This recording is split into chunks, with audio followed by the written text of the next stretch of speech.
Hey guys, thanks so much for clicking on this video. My name is Joel, and today we are going to be reviewing The Flash. The Flash, only theaters June 16th. This is going to be our spoiler review, so if you guys don't want to get spoiled, click off the video right now. But besides that, let's get into it. In the story, we follow Barry Allen learning how to travel back in time, and when he does, he tries to save his mother, but in the process, he changes the whole timeline up. Now, we all know there has been behind-the-scenes drama, delays and everything, and it seemed like the DCEU was just, at this point, just failing.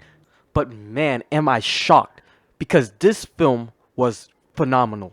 Now, by saying this, The Flash is by no means a perfect film. Actually, it's pretty in the middle from perfect. Now, even though this is a Flash film, we have a bunch of supporting characters. Michael Keaton's Batman, Ben Affleck's Batman, Sasha Calle's Supergirl. We even get some cameos from other DC heroes such as Wonder Woman. I will get to all those cameos and everything in a minute. But before going into this, I was like, is this movie really a Flash film? Or is this just like a cameo fest like Multiverse of Madness? But no, this film literally feels like a Flash film. I would say the first and second act is literally character development of Barry Allen, and I'm gonna just say his quote-unquote variant slash went back in time version of himself. And then midway in the film, we meet Michael Keaton's Batman and Sasha Calle's Supergirl, and the way they're represented in this film doesn't feel like it's overshadowing Barry Allen's character arc. Now, in the first 5-10 minutes of this film felt like it was taken straight out of Justice League and the Justice League Unlimited shows back in the early 2000s. We see Ben Affleck's Batman and Wonder Woman. Yes, Wonder Woman is in here. And we see Barry Allen just working together, stopping crime in the city. And it just feels like a comic book, or these DC shows just come to life, and I have no doubt that Andy Muschietti is going to kill it in Batman and the Brave and the Bold. I have faith in this man right here to deliver us a solid Batman film.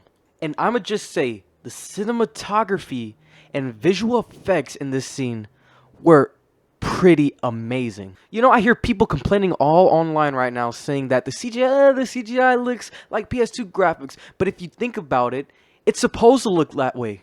When someone like Barry Allen, who is traveling faster than the speed of light, or at the speed of light, everything is going to look distorted and blurry. Not everything is going to have a sharp image. And I can tell you that because when I was watching the credits, they have a full and locked down loaded visual effects team. So there is no excuse for them not to have this VFX sharp.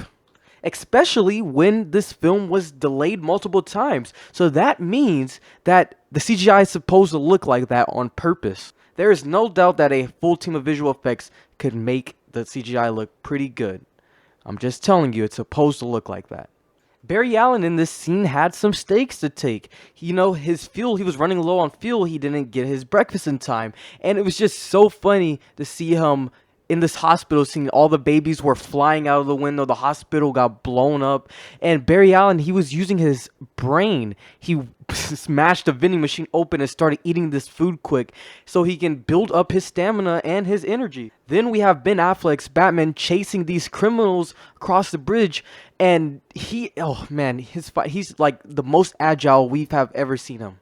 When he's on the bridge, he's holding a criminal from going into the water with his grappling hook, and he is slipping the hand, and you just hear this iconic Wonder Woman theme just start playing, and then we get the reveal of Gal Gadot's Wonder Woman. Now, past this, we see Barry Allen struggling with his father's appeal throughout this movie. There's this self-psychiatric factor in this movie with Barry Allen and his brain, and we're seeing how it's affecting him and everyone around him. And it's really taking a toll on him in this film. So, guess what he decides to do? He gets really upset, and he just starts running really fast, and then, out of nowhere, he finds out that he can travel back in time. He's in this little, energy bubble, and he sees all the events in his life around him playing out. Anyways, flashing forward, he goes back in time thinking he could save his mother by placing a can of tomatoes in her cart. And guess what? He does it successfully until every law of the multiverse is broken by Barry Allen. He's interacting with his past self. Then there's a news feed that says General Zod is coming to Earth. He's attacking, blah, blah, blah.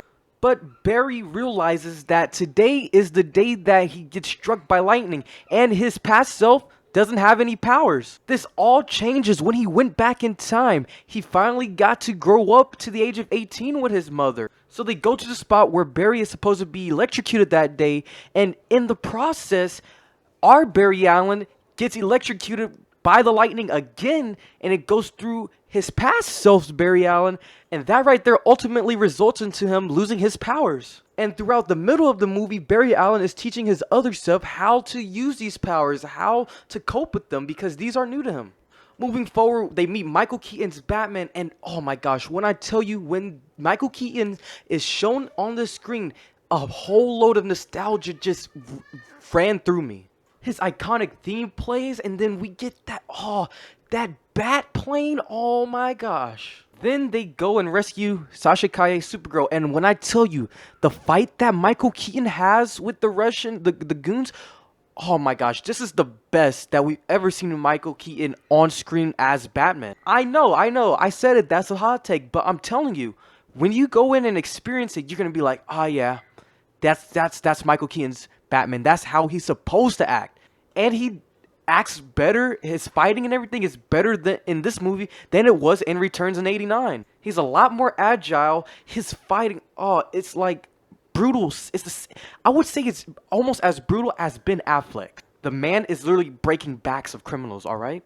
And just think about it. He's a 70-year-old Batman, and he's doing all this at 70 years old. So the gang is all back at the Batcave. It's time to fight Zod and everything, but Barry still doesn't have his powers yet. So they go in and basically redo how Barry got his powers. They go in and electrocute him, and the chemicals start spilling, but that is not enough. Supergirl takes him up to the sky and gets him electrocuted by lightning. But at the same time, that still doesn't work. We see a great bond between his past Barry and this Barry, and the past Barry basically rejuvenates him with powers. Then we get to the final battle, and oh man, the final battle is just tragic. It is tragedy after tragedy. Everything seems to be going good so far. I thought I was in the clear, but I was not ready for what was about to happen next. Michael Keaton dies twice in this final battle. Not once, but twice. First, he dies in a plane crash, and then the second time he's fighting this big alien from Krypton, and he's too weak. He gets brutally beaten, and he dies on the ground right next to Barry, and there's this emotional moment between the two. And Michael Keaton, he knows that he went back in time to save him, and he tells him not to do it anymore. But that's not the only tragedy. Supergirl is also dead too. Not once, but twice, same as Michael Keaton. And it's revealed that this is destined to happen. It's literally like a canon event from Across the Spider-Verse. No matter how many times they try to go back and change time, the outcome will always be them to end up dying. Now, the past Barry is like getting really filled with rage at this point. He thinks that he can keep going and keep trying to change the past. And this is where we get the reveal that the Dark Flash was the past Barry Allen, and that he has spent years trying to go back in time and fix his past mistakes. But at this point, this is where we get a beautiful cameo sequence. We get Christopher Reeve, Superman. We get Supergirl from 1984, the canceled Nicolas Cage Superman, and he's given action in this movie. We see Adam West's Batman, and we also get some other variants of Flashes also. Moving on, we get to a courthouse scene where his father is finally getting the appeal decision, and he is found innocent. He thinks that he's in the exact right timeline, but oh boy, no, he is so wrong. Bruce Wayne starts to call him to congratulate him and everything, and he steps out of his car, and it is revealed that it is George Clooney's Bruce Wayne. Yes, I said it, George Clooney from Batman and Robin 1997, making a cameo appearance at the end of this film. Man, when I tell you this film was a love letter to not only the Flash fans, but to all DC fans, I mean it. Now moving on to the Menacing Studios Menacing Meter, we're going to be officially scoring this film. Now starting with action, I'ma give it 4 stars. There are some awesome fight sequences between Michael Keaton and those goons, but at the same time, the end battle with both of the Barrys was just amazing. Drama in the film, I'ma give it 3.5 stars. There were some intense moments between both of the Barrys, especially when the past Barry finds out that his mother is dead in this other timeline. We see the dynamic of the two just really expand in this film. Now, comedy in this film, I'm gonna give it 2.5 stars. There wasn't that much comedy, but the scenes that we did, especially when Barry is testing out his new powers, and and just the conversations between both Barrys they were just funny in general. Horror in the film, I'm gonna give it 1 star. Let me be honest, there wasn't that much horror elements in here. It was more of the action and drama in this film that really stole it for me. Suspense, I'm gonna give it 2 stars. There is one scene in particular that is very suspenseful, and especially the end battle between our heroes. But that one scene in particular was, of course, that scene where they're rescuing Supergirl, and the suspense between the heroes of what's about to happen next. It had me on the edge of my seat. Now, directing in this film, I'm gonna give it an A-. Andy Muschietti did an amazing job in this film. He really brought a comic book come to life. It felt like I was watching a Justice League Unlimited episode. Cinematography, I'm gonna give it a B-. There were amazing shots in this film, a lot of good looking VFX. Writing, I'm gonna give it a B+, especially the drama in this film and the emotional impact that some of these scenes had. They were just all well written. Now on with the menacing meter. This film is definitely a film that you should add to your collection and keep. Now, by no means is this film perfect. It had a lot of gripes. One being that the pacing in this film felt a little fast at some parts. I felt like they could have given us some more character development between Barry and the other Barry. But the scenes that we do get with them is just awesome. Some of the CGI was even when the CGI is supposed to not look bad. Like, I know that first 5 minutes Ben Affleck was actually never present in the suit.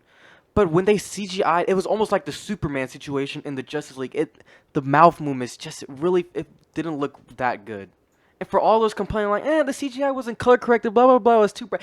It's a cartoonish aesthetic, all right? But anyways, thank you guys so much for watching this review. I had a fun time watching this film, and it was great watching. I definitely recommend you guys go see it. We have 3 fan films releasing by the end of this year, and also, please make sure to check out our Discord server. It is in the link. The link is in the description below. But without further ado, my name is Joel. Peace out.